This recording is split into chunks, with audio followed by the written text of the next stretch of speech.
তার জন্য কোরআন শরীফ খতম দিছি, দোয়া করবো আমি এটাই জন্য আসছি তার পরিবারের জন্য।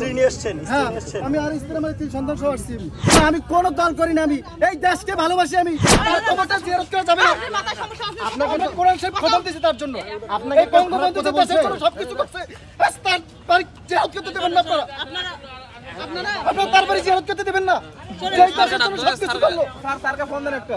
এই দেশের জন্য যে সবকিছু করলো, তার কবরটা জিয়ারত করা যাবে না আজকে। আমি তার জন্য কোরআন শরীফ খতম করছি। আপনি কি জিয়ারত করতে আসছেন? হ্যাঁ, আমি জিয়ারত করতে আসছি। আমি বঙ্গবন্ধুর জন্য কোরআন শরীফ খতম করছি। মাফ করো আল্লাহ, কথা বলুন না তুমি। আপনি কি পাগল হইছেন নাকি? একদম মাথা নষ্ট হয়ে গেছে। আমি বঙ্গবন্ধুর কবরটা জিয়ারত করা যাবে না আজকে। যেই দেশের জন্য সবকিছু করছে, যেই দেশের জন্য জীবন দিয়েছে, তার কবরটা যদি জিয়ারত না করা যায়, কে পারবে? এই 15 আগস্ট তার কবরটা জিয়ারত করা যাবে না। আপনার নাম কি? আল্লাহর কাছে বিচার দেব, আল্লাহর কাছে। আপনার নাম পরিচয় দেন। আমার নাম মাওলানা ওলিউল্লাহ। কোন জায়গা থেকে এসেছেন? আমি আসছি বরিশাল পিরোজপুর থেকে। আচ্ছা আচ্ছা, আপনি কেন এসেছেন একটু যদি বলতেন? আমি জিয়ারতের উদ্দেশ্যে আসছি, আমার পরিবার সহ। এই ছেলে আমরা বঙ্গবন্ধু সে ছেলে নিব তার বাড়িতে আজকে এইভাবে নির্মমভাবে 15 আগস্ট থেকে শহীদ করা হয়েছে।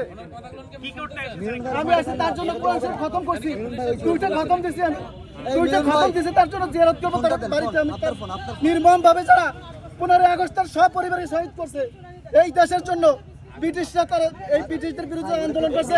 এই ব্রিটিশরা আমার এই দেশটা দখল করছে। এই ব্রিটিশ দুনিয়া শক্তি। এই মিনাস ভাই না কোনো কল করি না। এই দেশ আবার ব্রিটিশ এবং পশ্চিমা শক্তি দখল করছে। না, আমাকে প্রবেশ করতে দিচ্ছে না। আপনি কি প্রবেশ করতে এসেছিলেন? যে আমি তার জন্য কোরআন শরীফ খতম দিছি, দোয়া করবো আমি এটাই জন্য আসছি তার পরিবারের জন্য। হ্যাঁ, আমি আর স্ত্রী আমার 3 সন্তান সহ আসছি। এখানে জানেন না এখানে বাধা আছে বা এখানে এলে সমস্যা কেন বাধা হবে এটা আমরা জানি নাকি?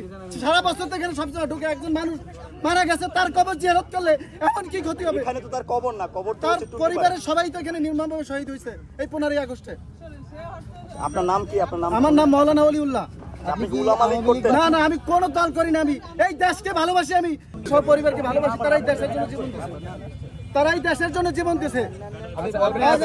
আজকে এখানে আসার কি কারণ আপনাদের? আমি আসছি তার জন্য কোরআন শরীফ খতম দিয়েছি। বঙ্গবন্ধু সব পরিবার তারা যে নির্মমভাবে শহীদ করা হয়েছে, এই তাদের জন্য আমি কোরআন শরীফ খতম দিয়েছি। আমি তাদের ফেরাতের জন্য দোয়া করা চাইছিলাম তাদের বাড়িতে যাই। আচ্ছা, আওয়ামী লীগ নিষিদ্ধর পরও কেন আসছেন এখানে? আমার ছোট আমরা পরিবার সাধারণ গরিব মানুষ থাকি, আসছি। আপনার ওয়াইফটা বলছে আপনার মাথায় সমস্যা আছে। আপনার ওয়াইফ বলছে আপনার মাথায় সমস্যা আছে। আমি বঙ্গবন্ধুকে ভালোবাসি, বেশি অতিরিক্ত ভালোবাসি, এবং সে দেশের জন্য আমি তার ওই জীবনে পড়েছি। পড়ার পরে আমি দেখছি সেই দেশের জন্য এরকম করছে। এখানে নিয়ে আসলেন কেন তাইলে? এখানে তাকে নিয়ে আসলেন? আপনি আসার পরে আপনি কি বললেন? আমি বলছি যাবো তার জন্য দোয়া করবো, তার বাড়িতে গিয়ে তো দেখবো। আমার গ্রাম পিরোজপুর, জেলা পিরোজপুর, নাজিরপুর থানা। আপনি কি করেন ঢাকায়? কি করেন? আমি ঢাকায় একটু জুতার ব্যবসা করে মাদ্রাসায় পড়াই। এর আগে কি আসছিলেন এখানে? এর আগে না, এখানে আসিনি। আমি ঢাকায় আসছি, এই 1 মাস হয়েছে ঢাকায় আসছি। আপনি কি আওয়ামী লীগের কোনো না না, আমি কোনো কিছু আমি করি না।